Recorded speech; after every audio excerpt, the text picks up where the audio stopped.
بسم اللہ الرحمن الرحیم ایاک نعبد و ایاک نستعین.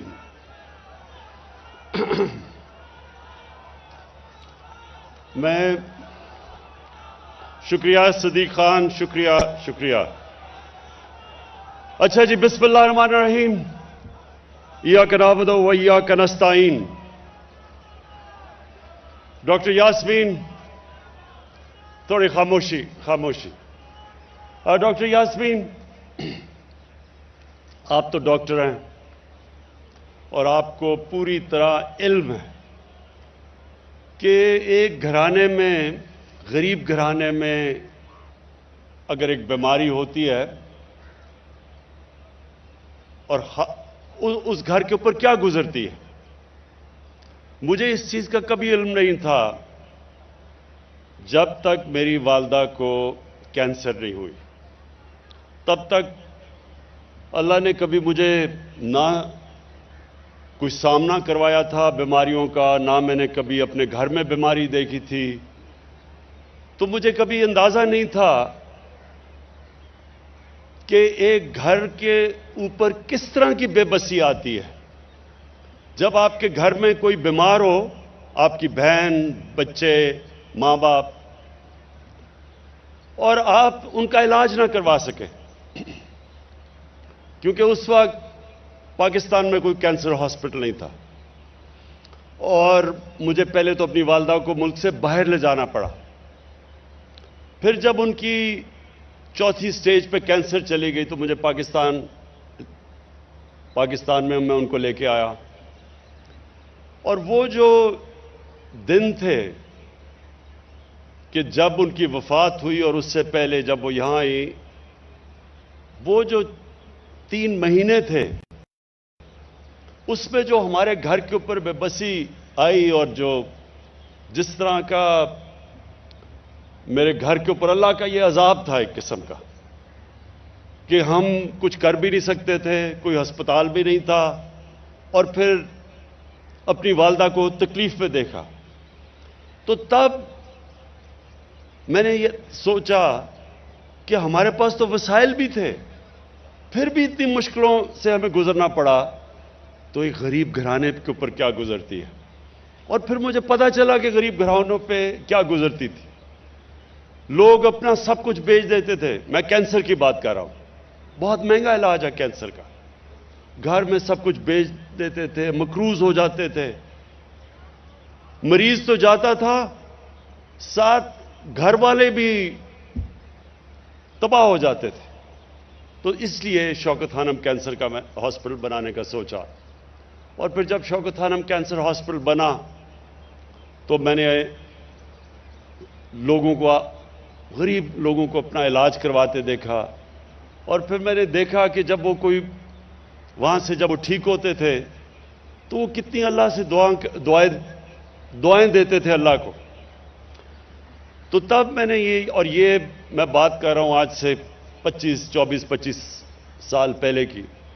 تو تب میں نے سوچا کہ اللہ نے اگر کبھی مجھے موقع دیا تو یہ ایک معاشرے کے لیے، اگر آپ معاشرے میں سب سے بڑا کام کرنا چاہتے ہیں تو وہ یہ ہے کہ آپ کے کسی بھی گھرانے میں یہ عالم نہ آئے لوگوں پہ کہ جی ہمارے پاس کیونکہ پیسے نہیں تھے ہم اپنا علاج نہیں کروا سکتے. یہ سب سے زیادہ مشکل وقت کسی انسان کے اوپر گزرتا ہے. بچوں کے اوپر اپنے ماں باپ کو دیکھ کے، ماں باپ کو اپنے بچوں کو دیکھ کے. اور تب میں نے یہ سوچا تھا کہ اس ملک میں ایک ہی طریقہ ہے کہ ایک ہیلتھ انشورنس ہو، کہ کوئی بھی معاشرے میں غریب سے غریب آدمی بھی اس کو جب اس کے گھر میں کوئی مشکل آتی ہے، بیماری آتی ہے، تو یہ اس کو خوف نہ ہو کہ ہمارے پاس پیسے نہیں علاج کروانے کے لیے. تو میں آپ کو ایک ریاست مدینہ کی لوگ بات کرتے ہیں کیونکہ ان کو زیادہ تر لوگوں کو سمجھ نہیں ہے ریاست مدینہ کی، اس لیے ہم نے رحمت للعالمین اتھارٹی بنائی ہے تاکہ اپنے بچوں کو بھی پتہ چلے، ہمارے یوتھ کو پتہ چلے، ہمارے ہر لوگوں کو پتہ چلے کہ اصل میں سیرت نبی کیا تھی. وہ کتنا بڑا دنیا کی تاریخ کا انقلاب آیا تھا جس کو ہم ریاست مدینہ کہتے ہیں.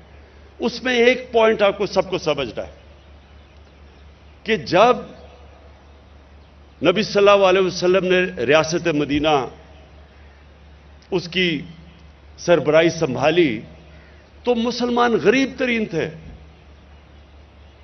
زیادہ تر تو لوگ ہجرت کر کے آئے تھے, کچھ بھی نہیں تھا ان کے پاس.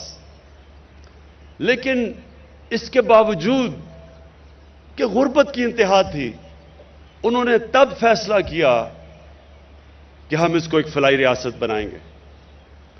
انہوں نے یہ فیصلہ کیا کہ ریاست ذمہ داری لے گی اپنے کمزور لوگوں کی. تو دنیا کی تاریخ کی پہلی فلاحی ریاست بنائی. اب پوائنٹ یہ ہے کہ جو ریشنلٹی ہے یا عقل تو یہ کہتی ہے کہ آپ کو تب فلاحی ریاست بنانی چاہیے جب آپ کے پاس پیسے ہوں. ہاں جی, اسکینڈینیویا میں بڑے پیسے ہیں ان کے پاس تو ان کی بہترین فلاحی ریاست ہے, لیکن مدینہ کی ریاست میں تو پیسے نہیں تھے. تو اللہ ہمیں جب ہم اس کو اسٹڈی کرتے ہیں تو اللہ ہمیں کیا بتا رہا ہے کہ پہلے آپ ایک ریاست میں انسانیت لے کے آتے ہیں, پھر اس ریاست کے پاس پیسہ آتا ہے. جو ریاستیں انتظار کرتی ہیں, ہم تو کب سے انتظار کر رہے ہیں, 74 سال سے انتظار کر رہے تھے کہ پاکستان میں جب پیسہ آئے گا تو ہم اس کو فلاحی ریاست بنائیں گے. ہماری آبجیکٹو ریزولوشن وہ واضح کہتی ہے کہ پاکستان نے ایک اسلامی فلاحی ریاست بننا تھا, نہیں بنی, کیونکہ جو حکمران تھے وہ انتظار کر رہے تھے کہ جی پہلے پیسہ آئے گا, ہم امیر ہوں گے, پھر ریاست بنے گی, فلاحی ریاست بنے گی. لیکن مدینہ میں نبی صلی اللہ علیہ وسلم نے ثابت کیا کہ پہلے ایک انسانیت کا نظام آتا ہے, پھر اللہ خوشحالی لے کے آتا ہے. پہلے خوشحالی نہیں آتی اور پھر آپ اس کو فلاحی ریاست بنائیں. کیونکہ یہ میرا ایمان ہے کہ جب آپ اللہ کو خوش کرتے ہیں, اور اللہ خوش تب ہوتا ہے جب آپ اس کی مخلوق کی خدمت کرتے ہیں. اور سب سے زیادہ دعائیں لگتی ہیں آپ کو دکھی انسانیت کی. جب ایک انسان تکلیف میں ہوتا ہے, کیونکہ اللہ تو سب سے زیادہ پیار کرتا ہے اپنے انسانوں سے, تو اس کی دعائیں لگتی ہیں. جب میں نے شوکت خانہ بنایا, ہاسپٹل کھلا, باہر سے ہم چیف ایگزیکٹو لے کے آئے, اس نے پہلی بورڈ میٹنگ میں کہا کہ جناب آپ نے اگر 5% مریضوں سے زیادہ مفت علاج کیا, یہ کینسر ہاسپٹل آپ کا 3 مہینے میں بند ہو جائے گا. یہ 1995 کی میں بات کر رہا ہوں. مارچ میں وہ میٹنگ ہوئی بورڈ آف گورننس کی. اس نے کہا کہ کبھی دنیا میں کوئی پرائیویٹ ہاسپٹل نہیں چل سکتا, کینسر کا ہاسپٹل نہیں چل سکتا جدھر آپ 5% مریضوں سے زیادہ مفت علاج کریں. 75% مریضوں کا ہم نے مفت علاج تب سے شروع کیا. آج سے آج تک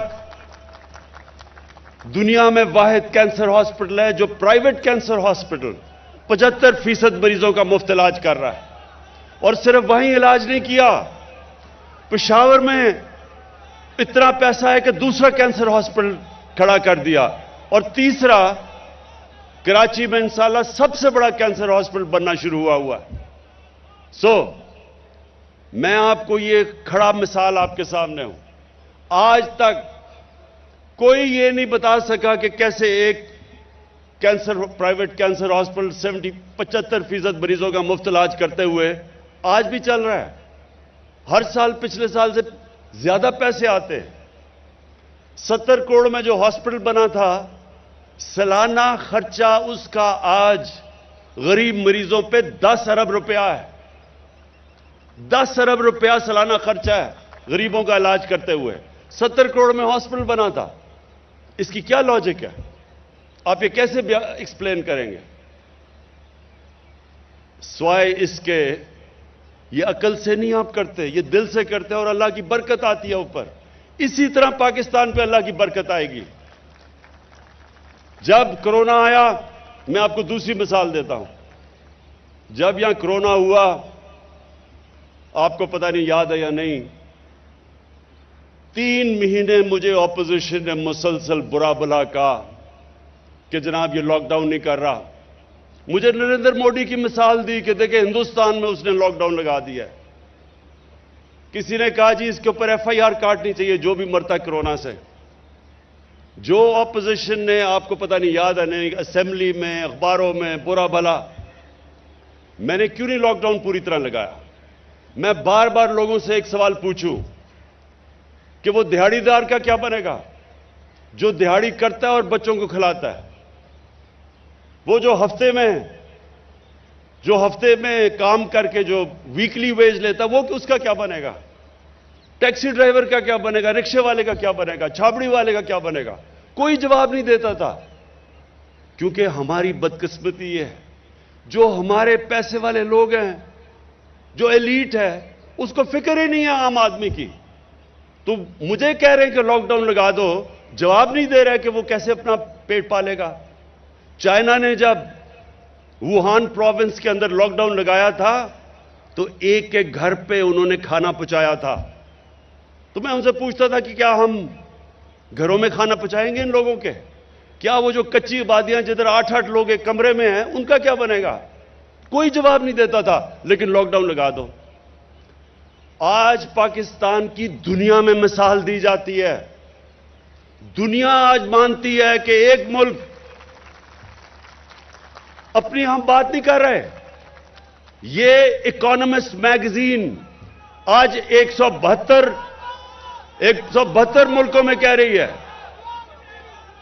کہ جو ملک سب سے بہتر کرونا میں نکلا، اپنی عوام کو بھی بچایا کرونا سے اور اپنی معیشت کو بھی بچایا، وہ پاکستان نمبر 1 پہ ہے.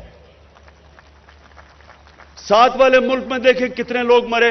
ہندوستان میں، ہمارے ایران ہمسایہ ملک، ادھر کتنے لوگ مرے، ان کی معیشت کو کیا نقصان ہوا. اور اپنے ملک کو دیکھیں، اللہ کی برکت آئی یہاں، کیونکہ ہم نے میرا یہ ایمان ہے کہ ہم نے اپنے کمزور طبقے کو بچایا. ہمیں فکر کی کہ ان بیچاروں کا کیا ہوگا. اللہ ان کی آواز سنتا ہے. اور انشاءاللہ یہ جو آج ہیلتھ کارڈ لانچ کیا ہے، ڈاکٹر یاسمین، میں آپ کو اور خاص طور پہ عثمان بزدار آپ کو اس لیے خراج تحسین پیش کرنا چاہتا ہوں کہ جب میں نے آپ کو کہا کہ سارے خاندانوں کو آپ ہیلتھ کارڈ دیں گے تو دونوں کو شروع میں بڑا جھٹکا پڑا. 440 ارب روپیہ 3 سالوں میں خرچ کرنا ہے انہوں نے. 440 ارب روپیہ کہ اس ملک کی تاریخ میں کبھی نہیں سوچا کسی نے. اور یہ عثمان بزدار کا، کیونکہ مجھے پتا ہے یہ اس علاقے سے آتا ہے جو سارے پنجاب میں سب سے زیادہ غربت وہاں ہے. یہ سمجھتا ہے کہ ان گھروں میں کیا گزرتی ہے جب ایک گھر میں بیماری آتی ہے. اور ڈاکٹر یاسمین، آپ نے تو خیر دیکھا ہوا ہے، تو میں آپ دونوں کو آج خراج تحسین پیش کرتا ہوں کہ 440 ارب روپیہ 3 سال میں ہیلتھ انشورنس پہ خرچ ہوگا. یہ کوئی تصور بھی، یہ ایک ہیلتھ سسٹم ہے. اب پرائیویٹ سیکٹر آئے گا، ہاسپٹل بنائے گا. دیہات کے اندر، چھوٹے قصبوں میں جدھر ہاسپٹل نہیں، صرف گورنمنٹ ہاسپٹل ہے، وہ ڈاکٹرز نہیں جاتے. ڈاکٹرز اس لیے نہیں جاتے کیونکہ چھوٹے غریب علاقوں کے اندر ڈاکٹرز نہیں جاتے، وہاں خالی پڑے ہوتے ہیں basic health unit. District hospitals میں ڈاکٹرز نہیں. اب پرائیویٹ سیکٹر آئے گا کیونکہ سب کے پاس ہیلتھ کارڈ ہوگا. غریب سے غریب بھی اپنا جا کے علاج کروا سکے گا. انشاءاللہ آپ دیکھیں گے پاکستان میں ہسپتالوں کا جال پھیل جائے گا. ہر جگہ غریب سے غریب علاقوں کے اوپر پرائیویٹ سیکٹر جا کے ہاسپٹلز بنائے گا. تو مجھے اس سے سب سے زیادہ آج خوشی ہے کہ انشاءاللہ مارچ تک سارے پنجاب کے خاندانوں کو ہیلتھ کارڈ مل جائے گا. آخر میں بات کرنا چاہتا ہوں مہنگائی کا. انشاءاللہ ہم نے یہ جو اپنا احساس کارڈ، احساس ریشن کارڈ، ابھی آپ سب کے سامنے 50% آدھی آبادی پاکستان کی جن کی آمدنی 50,000 روپے سے کم ہے ان کو احساس کارڈ ملے گا۔ مہنگائی کے دور میں آٹا، گھی اور دالیں کریانہ سٹورز میں جا کے ان کو 30% اس پہ رعایت ملے گی جب تک کہ یہ مہنگائی کا انشاءاللہ سیزن نہیں نکل جاتا۔ تو انشاءاللہ یہ جو ہمارا مشکل وقت ہے، ساری دنیا میں مہنگائی آئی ہوئی ہے، اس میں ہم پوری کوشش کر رہے ہیں کہ اپنے لوگوں کے لیے آسانیاں پیدا کریں۔ اپنے عوام کے لیے یہ بھی میں کہنا چاہتا ہوں کہ 62 لاکھ اسکالرشپس دے رہے ہیں ہم، 62 لاکھ اسکالرشپ 47 ارب روپے کی۔ پوری کوشش ہماری یہ ہے کہ غریب گھرانوں میں ڈیزرونگ سٹوڈنٹس کو ہم اسکالرشپس دیں اور اوپر آنے کا موقع دیں۔ میں آخر میں پھر سے پنجاب گورنمنٹ عثمان بزدار آپ کو خراج تحسین پیش کرتا ہوں۔ یہ ایک لینڈ مارک ہے، یہ ڈیفائننگ مومنٹ ہے پاکستان میں، ہماری فلاحی ریاست کی طرف جو ہمارا توجہ اور راستہ ہے۔ شکریہ۔